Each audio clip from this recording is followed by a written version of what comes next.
Okay, welcome back to another 2-minute lesson. Some of these might be longer or shorter than 2 minutes, but let's go ahead and jump right in. Today, I'm going to talk to you again about perspective, specifically how to draw in perspective and how to capture that foreshortening effect. Now, the trick is to kind of visualize the perspective in a grid. Now, if I were to draw a grid that is not in perspective, the one way I would go about doing this is to find the center point and then starting to divide my lines by finding each center point. So now that I have two more shapes, I'm going to find the center point again, and I could keep going to break this image up into as many grid components as I need. And I'm going to do the same thing on the horizontal line as well. So now I visually have divided this into a grid. However, that doesn't solve my problem of getting it into perspective. So I want to show you a couple of tricks. First, I'm going to draw my shape that is in perspective.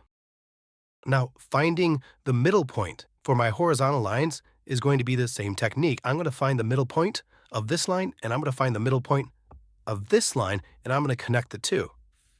Same thing, as it's divided up, I'm going to now find the middle point of this line segment, and then I'm going to find the middle point of these line segments and connect that. So I have my horizontal grid, but the trick comes into finding the vertical lines.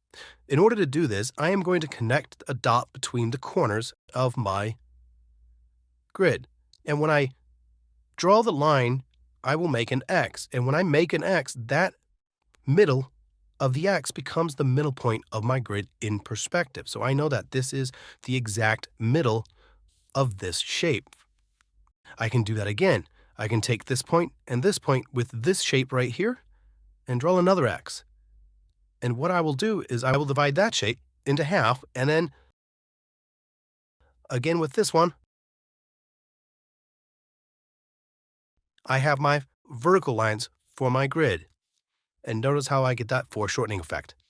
Now, another way to do that is to first start with your grid lines, and I'm going to add my first vertical line, and then I will draw my next vertical line. It doesn't matter how far away I place these because I will use these two lines to identify the next position. And the way I'm going to do that is I'm going to start to find the middle point of my next line.